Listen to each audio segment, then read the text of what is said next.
की सरकार फिर से बिहार के अंदर। इस काल्पनिक कहानी में योगी आदित्यनाथ टॉक्सिक को लेकर साफ शब्दों में कहते हैं कि सिनेमा आजाद है लेकिन समाज से कटा हुआ नहीं। उनका कहना है कि जब कोई फिल्म बड़े पैमाने पर युवाओं तक पहुंचती है तो उसका असर सिर्फ मनोरंजन तक सीमित नहीं रहता।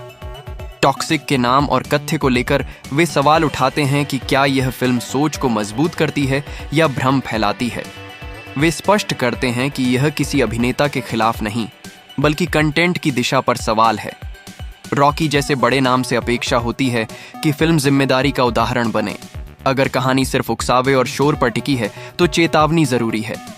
इस हिस्से में वे कहते हैं कि नियम सभी के लिए समान हैं। लोकप्रियता किसी को नियमों से ऊपर नहीं रखती। यहीं से विवाद की शुरुआत होती है और रिलीज पर संदेह गहराने लगता है। दूसरे भाग में योगी आदित्यनाथ का काल्पनिक रुख और स्पष्ट हो जाता है। वे कहते हैं कि रिलीज कोई मजबूरी नहीं बल्कि जिम्मेदारी है।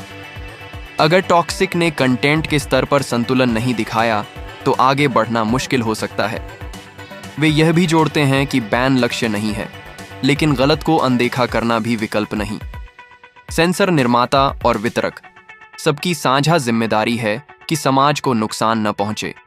इस बयान के बाद बहस तेज हो जाती है।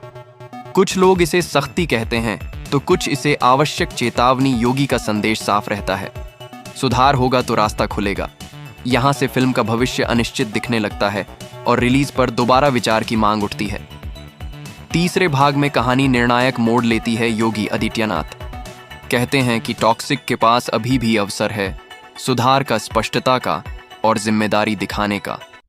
अगर फिल्म अपने विवादित हिस्सों पर पुनर्विचार करती है तो संवाद संभव है। वे साफ कहते हैं कि भारत में सिनेमा नाम से नहीं, नीयत से चलता है।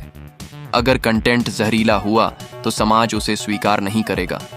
यह चेतावनी किसी व्यक्ति के लिए नहीं बल्कि पूरे सिस्टम के लिए है। इस हिस्से का अंत एक सख्त संदेश के साथ होता है।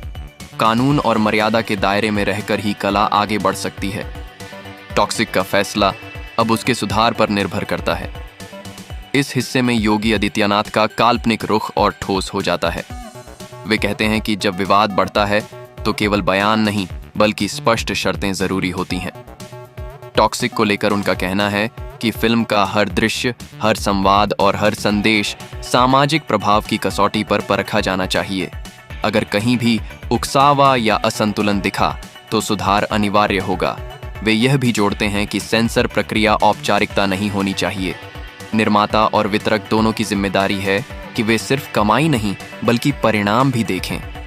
इस काल्पनिक कथा में वे साफ संकेत देते हैं कि बिना संशोधन के रिलीज आगे बढ़ना कठिन हो सकता है। यह चेतावनी किसी एक व्यक्ति या स्टार के लिए नहीं बल्कि पूरी इंडस्ट्री के लिए है। बड़े नामों से बड़ी समझदारी की उम्मीद होती है। यहीं से दबाव बढ़ता है और फिल्म के भविष्य पर अनिश्चितता गहराती है। अंतिम भाग में योगी आदित्यनाथ का काल्पनिक संदेश निर्णायक रूप लेता है। वे कहते हैं कि सिनेमा का सम्मान तभी बचता है जब वह मर्यादा के भीतर रहकर साहस दिखाए। टॉक्सिक के सामने विकल्प साफ हैं, या तो कंटेंट में ईमानदार सुधार या फिर कठिन फैसले का सामना। वे दो टूक कहते हैं कि भारत में कला का स्वागत है लेकिन जिम्मेदारी के साथ। अगर फिल्म समाज को तोड़ने के बजाय जोड़ने का प्रयास करती है तो रास्ते अपने आप खुलते हैं। लेकिन अगर जिद और अनदेखी जारी रही तो सख्ती स्वाभाविक होगी। कहानी का अंत एक स्पष्ट चेतावनी के साथ होता है। यहाँ नाम नहीं, नीयत पर फैसला होता है। टॉक्सिक का भविष्य अब उसके अपने कदम तय करेंगे।